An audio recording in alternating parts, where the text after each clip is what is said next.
But you know, this is why we come to ask you to vote for us, why we come to canvass for votes. It has to be to improve society. It has to be to give people like you an opportunity to show your capacity. You know, the difference between people that are, many times, the difference between really successful people and those who sometimes struggle, it's a lottery. It's literally the luck of the hand you are dealt. It's a lottery.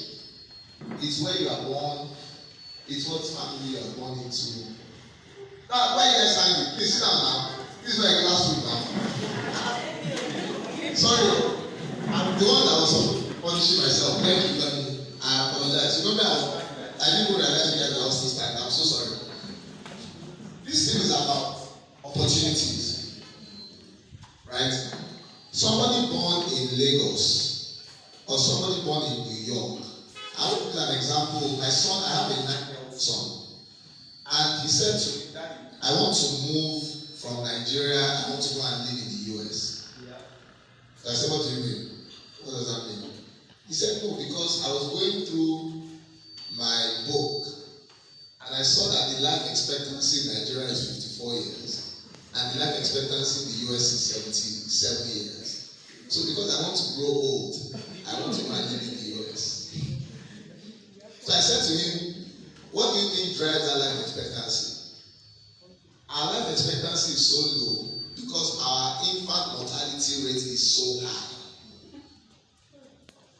So if 10% of children die before the age of 5, the average lifespan is already brought down because a high number of children are dying before the age of 5. In the US, it is unlikely for a child to die before the age of 5. It's unlikely for a woman to die from childbirth.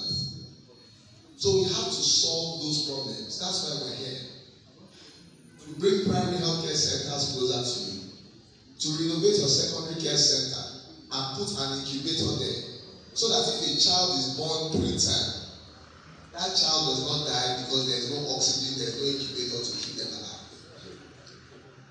But when that child grows up, there are still also things that they need to have access to improve their quality of life. In today's world, the internet is a fundamental human right, access to broadband. One of the things that I am most excited about is the fact that when I moved to Ekiti 4 years ago, the first time I came to Ikole, I didn't have 3G network here. I literally could not even use WhatsApp very well. I am happy to see that today, not only I have LTE, and I'm pretty certain we also have 5G. And if the telcos don't bring 5G, we'll bring Starlink here for you.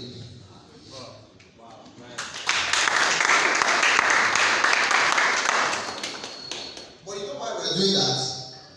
It's not for you to chat with your boyfriend or girlfriend. It is to have access to content that gives you the skills with which you can work and earn significant income. This is all a conversation about economic empowerment. It is all a conversation about you don't even have to leave Ikole, you don't have to go to Ado. You know why?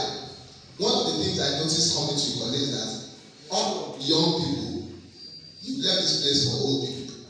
It's a place for people to retire. It cannot be so. We must be able to say from here you can create opportunities. If all of you in this room start to earn $5,000 each, what do you think will happen? It will first start with Chicken Republic. I mean, then it will start with you understand? Then you start to see at some point ShopRite. The quality of hotels will start to go up. You people will now say, I can't live in this kind of roof apartment. Somebody will now say, let's go and build the kind of houses that these people like. Then when you want to furnish those buildings, what will happen? You don't have to go to Ado, they will bring the thing here. Commerce starts to thrive in the college. In 10 years, somebody that comes here and sees it, they don't recognize it. The people that did these things in Dubai, they don't have 2 heads. You understand? So it is really about commitment and capacity. So that's why been working with King Plus for a while. You know why I decided to work with King Plus? Because I heard Lagos story.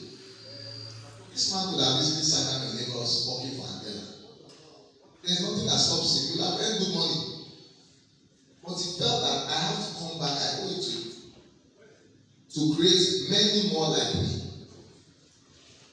And so after we've done this program a few times in Ado, I felt there's no way.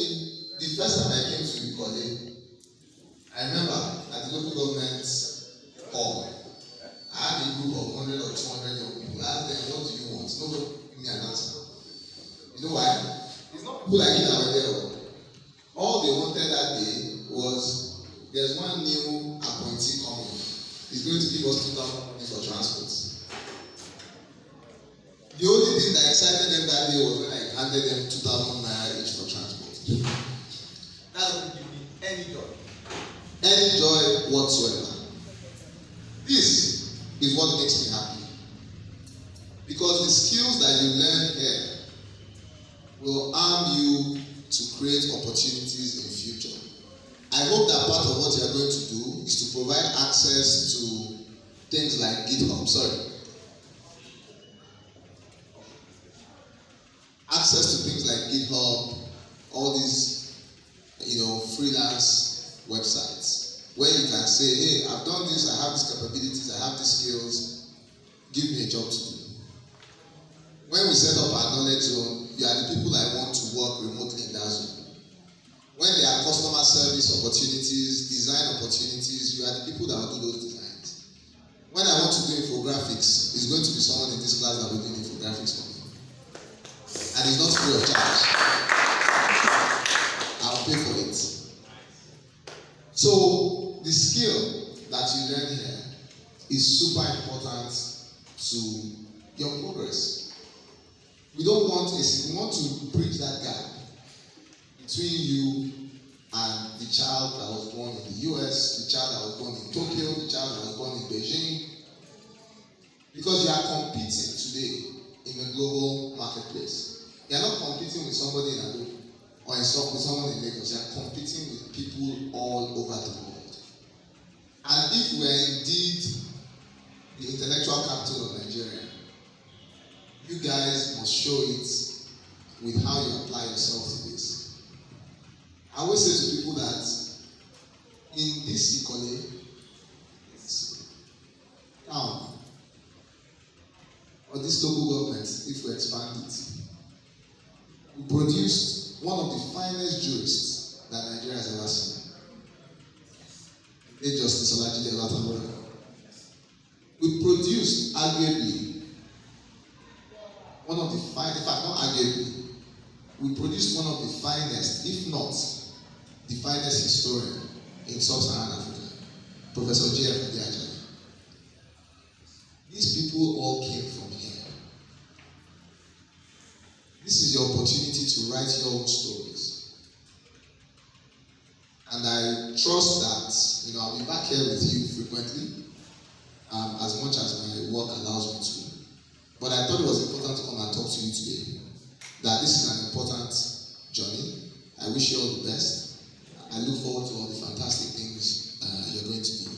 And I'd like to thank Lekon especially and his team, for the dedication to do this.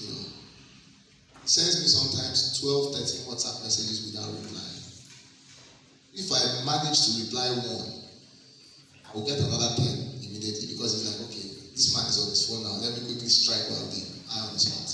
Some people will have said, why am I even disturbing him? Or why am I bugging this person? No, it's not, and I thank you for that dedication. I apologize that sometimes I'm not as responsive. This is your matter of work. I figured, it's the nature of my job. I apologize. But I'm deeply thankful for the work that you do. We're now doing this first in Ado, but for me, very proudly now in my own local government. The aim is that we're going to,